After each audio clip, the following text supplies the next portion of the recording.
السلام علیکم دوستو، پچھلی ویڈیو میں ہم نے اللہ تعالیٰ کے ناراض ہونے کی نشانیوں کو ڈسکس کیا، یعنی وہ نشانیاں جو اللہ پاک نے حضرت موسیٰ علیہ السلام کو بتائی تھیں۔ یہ وہ نشانیاں ہیں جو جب اللہ پاک کسی قوم سے ناراض ہوتے ہیں تو اس قوم کو اپنی ان نشانیوں کے ذریعے اپنی ناراضگی کا اظہار کرتے ہیں۔ تو جب یہ ٹاپک آیا ناراضگی والا اور اللہ تعالیٰ کی نشانیوں والا، تو میں نے سوچا کہ پاکستان میں بھی کہیں کوئی اللہ کی ناراضگی کی نشانی تو نہیں پوری ہو رہی۔ تو جب میں نے اس کو دیکھا اور اس پر ریسرچ کی تو مجھے بہت دکھ ہوا، بہت افسوس ہوا اور بہت ہی مجھے مایوسی ہوئی کہ پاکستان میں اللہ تعالیٰ کے ناراض ہونے کی ایک دو نشانیاں نہیں بلکہ تینوں کی تینوں نشانیاں پوری ہو رہی ہیں، یعنی اللہ پاک پاکستان سے اور اس میں رہنے والی قوم سے بھی ناراض ہو چکے ہیں۔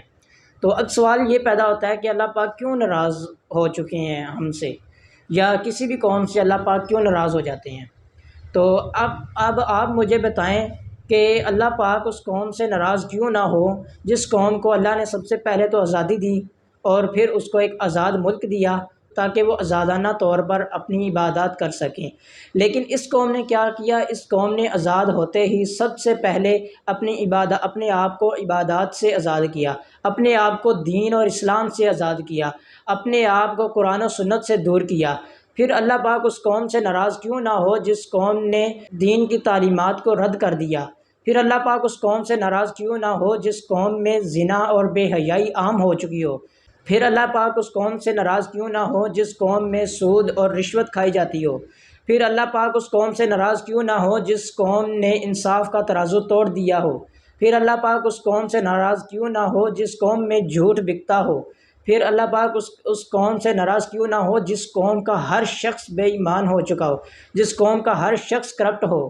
یار اللہ پاک اس قوم سے کیسے راضی رہ سکتے ہیں جس قوم کی بیٹیاں بے حیا اور بے پردہ ہو چکی ہوں اور بے لباس ہو چکی ہوں؟ تو پھر اس قوم سے اللہ پاک کیسے راضی رہ سکتے ہیں جس قوم میں ہر گناہ پایا جاتا ہے، ہر وہ گناہ جو پچھلی امتوں میں ایک ایک تھا، پچھلی امتوں میں ایک ایک گناہ ہونے پر ان امتوں پر عذاب آئے، اور اس امت پر یہ ہے کہ سارے گناہ ہونے کے باوجود ان پر کوئی عذاب نہیں آ رہا۔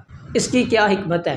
اس کی حکمت یہی ہے میرے بھائی کہ اللہ پاک کہ ہمارے نبی حضرت محمد صلی اللہ علیہ وسلم نے اللہ پاک سے یہ دعا کی تھی کہ دنیا میں ان کو عذاب نہ دینا، تو پھر اللہ پاک تو اپنے وعدوں کا پکا ہے کہ وہ دنیا میں ہم پر عذاب تو نہیں دے گا لیکن ناراض تو ہوگا نا۔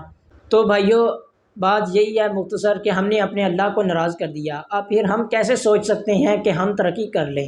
پھر ہم کیسے سوچ سکتے ہیں کہ ہم بھی کبھی کامیاب ہوں گے؟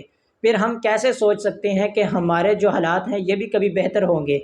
جب تک ہم اپنے رب کو، اپنے اللہ کو، اپنے خدا کو راضی نہیں کر لیتے تب تک نہ تو ہم کامیاب ہو سکتے ہیں، نہ ہمارے حالات ٹھیک ہو سکتے ہیں، اور نہ ہی ہمارے جو حکمران ہیں وہ ہمارے ٹھیک ہو سکتے ہیں، اور نہ ہی ہمارے ملک میں انصاف اور قانون ٹھیک ہو سکتا ہے جب تک ہم اپنے اللہ کو راضی نہیں کر لیں۔ اور اللہ کو راضی کیسے کرنا ہے؟ ہم نے اپنے اعمال کو ٹھیک کرنا ہے تو اللہ کو ہم نے خود بخود راضی کر لینا ہے۔ جب ہم انصاف کریں گے اور جب ہم دین پر عمل کریں گے اور جب ہم قرآن و سنت کے مطابق اپنی زندگی گزاریں گے اور جب ہمارے بازاروں میں سچائی سے سودا ہوتا ہوگا تب ہمارے اعمال بھی ٹھیک ہوں گے اور ہم سے ہمارا خدا بھی راضی ہوگا